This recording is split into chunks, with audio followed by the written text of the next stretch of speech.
it's like the wrong people care about recovery. So I get where the gym people are coming from, saying this is woo woo, or this is, this is different, because there are people that kind of either do like a lot of like left brain pop sort of spirituality, or as I call it, like studio gangster spiritualism, and and then also a lot of people who just sort of want to cryotherapy all their problems away. You know what I'm saying? And it's like it's and both, plus and more. You kind of need to know like when to use what tools. And generally speaking, I'm a fan of most of these things. It's just the right dose, the right situation, the right context and process.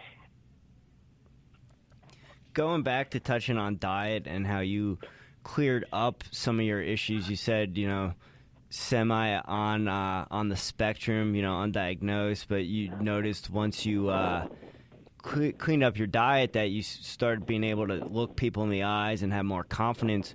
What do you correlate that to? What were you eating at the time? How are you eating now? And what are the differences you see now, or when you kind of fall off that and maybe put some of those other foods back into your life? Right. So I think there's a few of them. A lot of these are pro-inflammatory agents that actually can cause like neuroimmune responses in the body. And by that I mean when you eat them, they actually like you take them in, and then where the gut-brain axis links, that actually causes your body to go into like an excess state of fight or flight, which has a lot of downstream consequences on the body, whether you're talking about tissue quality all the way to movement. Not to mention just that feedback loop with what it does to how you think, elements of your personality, neurotransmitters, because there are, for example, with serotonin, I think something like 70% of it's produced in the gut. There are elements of that at play for sure. There's elements of like having needed to just like breathe and meditate and not be this hyper-reactive kid, which I think kind of probably started when I was, I had a C-section birth, and that kind of tends to compromise a lot of this like neurosensory stuff, the immune system, nervous system. I also, according to parsing through my genetics, and not by one of those like gene by gene readout sites, but I mean actually working with a practitioner, Ryan Freisinger of Cosmic Animal, I was able to look into that and see how much I had trouble with things like potentially clearing certain viral infections, and then also clearing heavy metals from the body. And I actually think that a lot of my like some of the vaccinations I had when I was young didn't really sit well with me. And I know right away people are going to be like, "Oh my God, anti-vaxxer." Really, I'm not. I'm not actually. To me, I think it should be treated like peanuts, and it's like if you have the ability to eat peanuts and you're not allergic to them, then fucking eat peanuts, But with vaccinations, in our society always wants black and white answers. But with vaccinations, you have to look at the fact that they do contain elements of heavy metal. They do contain various, viral contaminants, fecal matter to sort of be like elicit those adaptations in the system, right? And so if you know someone has compromised ability to naturally detox in certain pathways, or has sort of a really compromised immune system, and there's a lot more to this. I really think you guys should have Ryan Freisinger on the podcast to riff out on this a little more, since that's more of his jam. But these are things that might give someone a poor response to vaccinations, whereas like their best route to getting the same result might look different, and it also potentially might look more preventative. And then some people can handle vaccinations, and you might also need to I think that there might be a need to reconstitute some of what actually goes into vaccinations. And it's another conversation. But yeah, so I think a lot of that stuff coalesced into really denting my personality, and it actually, that led into a lot of like almost overcommittal into some of that left brain spirituality myself. And it was only very recently, as my girlfriend has pointed out, and in going through some stuff again, is that I actually didn't really do the work, even though I thought I was doing the work. So I was meditating, I was doing breath work, I was eating right, I was doing psychedelics. I was living in alignment with my morals and stuff. So very recently, I would say the more development has transpired. You're catching me at a good time. because like I've actually just taken the time to sort of intentionally just do nothing, just sit with those parts of myself that are very flighty and full of, like, riddled with anxiety, maybe a little bit of trauma, nothing like huge, but maybe mild stuff. And then, basically just self-parent, and so it's really like helped me understand truly like what letting go is and kind of what being in flow is, instead of just sort of talking about it.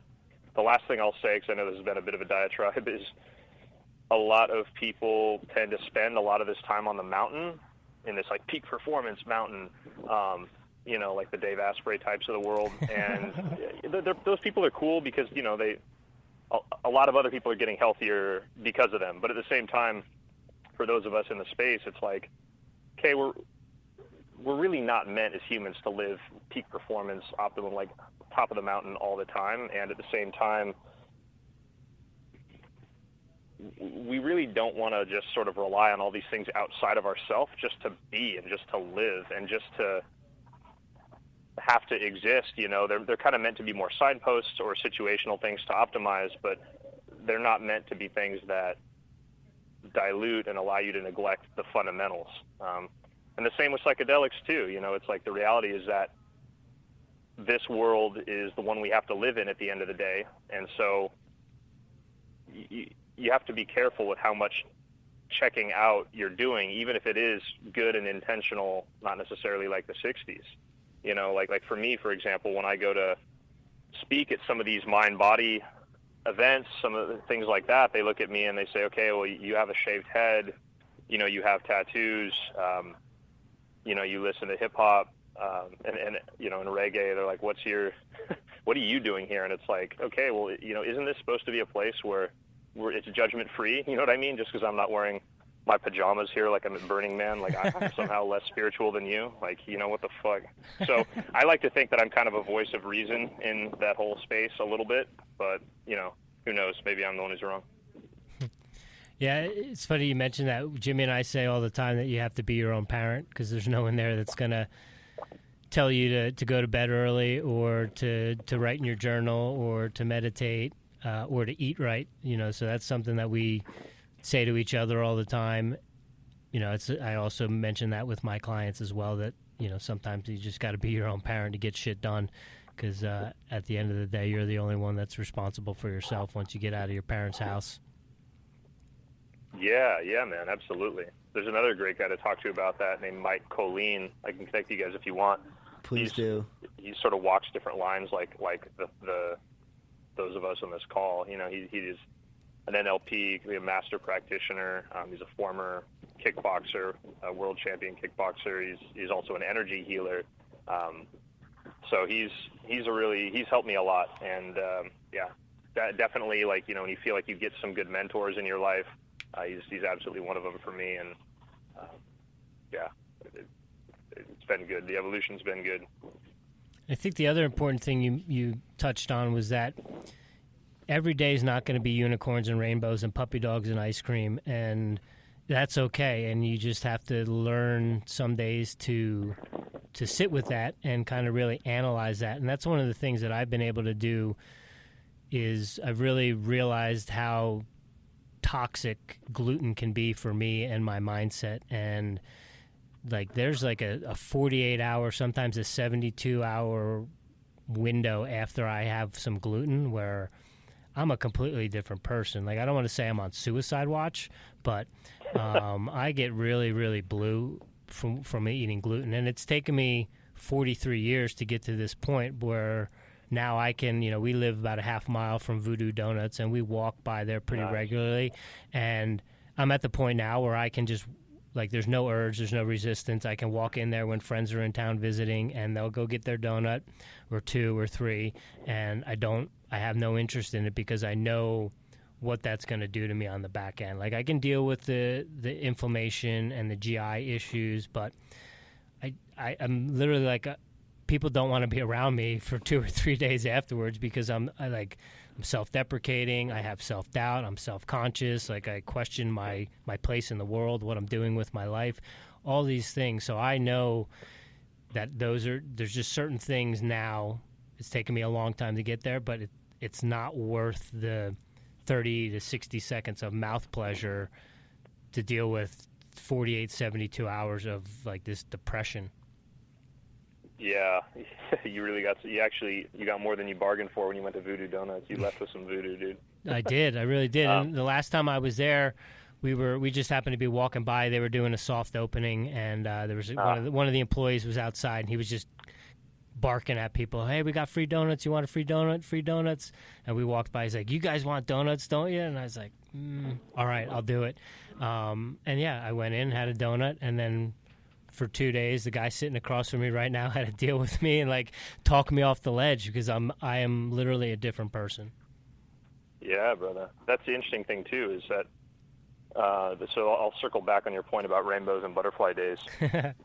As far as the wheat and gluten goes, only about 1 in 100 people actually have a wheat and gluten sensitivity, and that's where like a lot of the naysayers like to call bullshit. And you know, the reality is that a lot of people are out there doing it because it's trendy. At the same time, you know, how do we explain the fact that people can go to Europe and have wheat, gluten, pro-inflammatory grains, in America at least, but when they have them over there, they're fine? That is likely a result of processing, right? Because that's the main distinction. Ours have pesticide, Roundup, and a lot more poor farming practices. And with that also comes like things the body's just not used to dealing with, you know? And so maybe you're a, you know, wheat and gluten sensitive person. At the same time, it probably is because like our wheat products just aren't the same, you know? Like there's a joke about organic food. What was it? And just, it's sort of, you know, food quality in general. It's, you know, eat organic food, or as your grandparents used to call it, food. You know what I'm saying? So it's like that there's definitely some of that at play. So I get what you're saying for sure. You know, and I actually think that, you know, that foods like that can cause a lot of soft tissue injuries. At the same time, what you said about the rainbows and unicorn days, like up until like very recently, when I you know, really am going through something with you know, my girlfriend, who's, you know, very much the love of my life, I kind of realized that not only what I spoke to earlier, just how disconnected I was head to body, which also was causing me to, you know, had some things in there where I like didn't really like myself and felt like I had to be something, some way in order to get that like and respect. Now I finally understand. I mean, I really, truly get it and see it when people are like, you have to just be yourself and let go. And actually that's kind of the secret to success and just being fucking happy.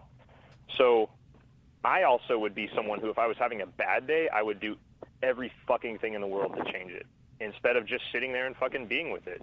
And yeah, I mean, yeah, there are times where I'm like, if I catch myself too far in the mud, yeah, okay, I'm going to go, you know, shoot hoops, you know, something for therapy. I'm going to go do something. At the same time, you know, and if I may be anxious before a speech or something, yeah, I can do breath work or something to get where I need to be in that type of moment.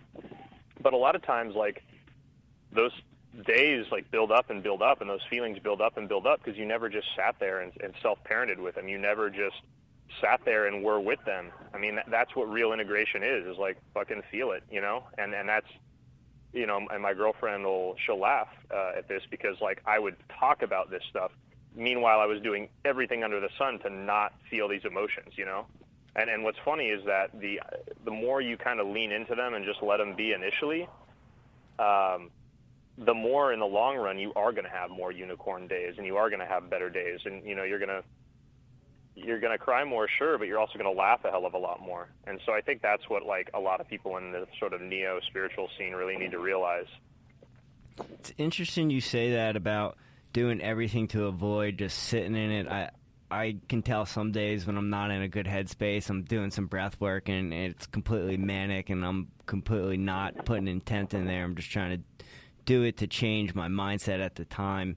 And then just going back to what you were saying about being okay about just sitting in the muck. As a coach and someone who works in the space, do you think it just comes with time and experience opposed to you could tell me all day just to sit with it and be with it, but it kind of takes time and evolving as a human? Well, I really think that